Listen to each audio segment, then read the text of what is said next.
National conference के वरिष्ठ नेता जावेद अहमद डार ने प्रधानमंत्री और गृह मंत्री से जम्मू कश्मीर को राज्य का दर्जा बहाल करने की अपील की है। न्यूज 18 से एक्सक्लूसिव बातचीत में उन्होंने कहा कि ये जम्मू कश्मीर के लोगों का हक है और अब और देरी नहीं होनी चाहिए। उन्होंने तिहाड़ जेल में इंजीनियर रशीद के धरने पर भी टिप्पणी की और साथ ही केंद्र सरकार से ऐसे कैदियों को रिहा करने की अपील की जिन पर गंभीर आरोप नहीं है। उन्होंने अमरनाथ यात्रा की तैयारियों पर भी भरोसा जताया, कहा सभी जरूरी इंतजाम पूरे कर लिए गए हैं। देखिए, जहाँ तक अनएम्प्लॉयमेंट की बात है, सरकार के लिए पॉसिबल नहीं है, ह्यूमनली पॉसिबल नहीं है कि सबको हम सरकारी नौकरी दें। अब चूंकि एक युवा मिशन एक प्रोग्राम चलने वाला है जिसकी शुरुआत हुई है, जिसके तहत हम लोग जो है नौजवानों की उनके लिए वसाइल पैदा कर रहे हैं।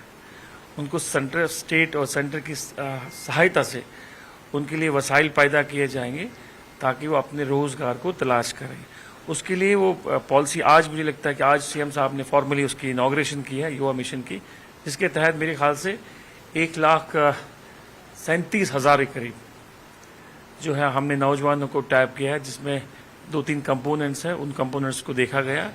उसके तहत मुझे लगता है कि नई नई एंटरप्रेन्योर्स जो है जिसमें उनकी रुचि होगी नौजवानों से एक बाज़ाब्ता उसकी तौर असेसमेंट की गई। एक कमेटी बनी है और उस कमेटी ने हर विलेज में जाकर असेसमेंट की है विद सीनियर फंक्शनरीज जो होते हैं सरकार में, उनके साथ डिस्ट्रिक्ट लेवल पे, और वो रिपोर्ट जो है फाइनली ही गवर्नमेंट के पास आई है और आज उसकी फॉर्मली लॉन्च हुई है। हालांकि स्टार्ट हुआ था और फॉर्मली उसकी सीएम साहब ने आज लॉन्च की है SKIC श्रीनगर में। तो मुझे लगता है कि आने वाले 5 सालों में देखिए आप, बहुत सारे हमारे नौजवान जो अपने रोजगार के वसाइल खुद पैदा करेंगे और सरकार की तरफ उनको सहायता मिलेगी। क्योंकि आप कह रहे हैं कि एम्प्लॉयमेंट पे भी हम करेंगे, कुछ और चीज़ों पे भी आपने थोड़ा थोड़ा किया है, प्रोग्रेस तो की है, लेकिन बड़ी उम्मीदें लोगों की है और खासकर अपोजिशन ये कह रही है कि भाई साहब इनको पूछिए कि पिछले 8 महीने से नहीं किया कुछ, आपने उनको पूछिए क्या किया। आप ये कह रहे हैं, आपके लोग ये कह रहे हैं कि भाई हमारे पास स्टेटहुड नहीं है।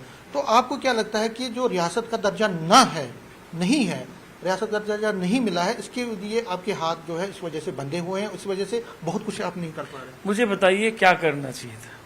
सरकार बनी अक्टूबर में, नवंबर में वैसे ही फाइनेंशियल ईयर जो है हम फेक एंड पे आ गए और क्लोजिंग हो जाती है। 2-3 महीने वहाँ चूंकि कश्मीर या जम्मू में उतनी प्रोग्रेस नहीं होती। जो काम प्रायोरिटी पे लिए थे वो सारे काम हो गए। इस साल मार्च में पहले असेंबली सेशन रहा, उसके बाद फिर अप्रैल में जो ही प्लान बनना था, आपको हालात पहलगाम का वाकया हुआ, वो एक दिलदोज वाकया हुआ जिसमें 26 लोगों की जान हो गए। उसके बाद फिर स्थिति जो रही, बॉर्डरों की स्थिति रही, जंग की स्थिति बनी यहाँ पर, उसमें भी कम से कम 1 महीना लगा। अब जाके जो है डेवलपमेंट का पैकेज जो है स्टार्ट हो गया है। अब देखिए आप, चाहे गाँव में है चाहे अर्बन एरियाज में है, प्रोग्रेस जो है स्टार्ट हो गए हैं।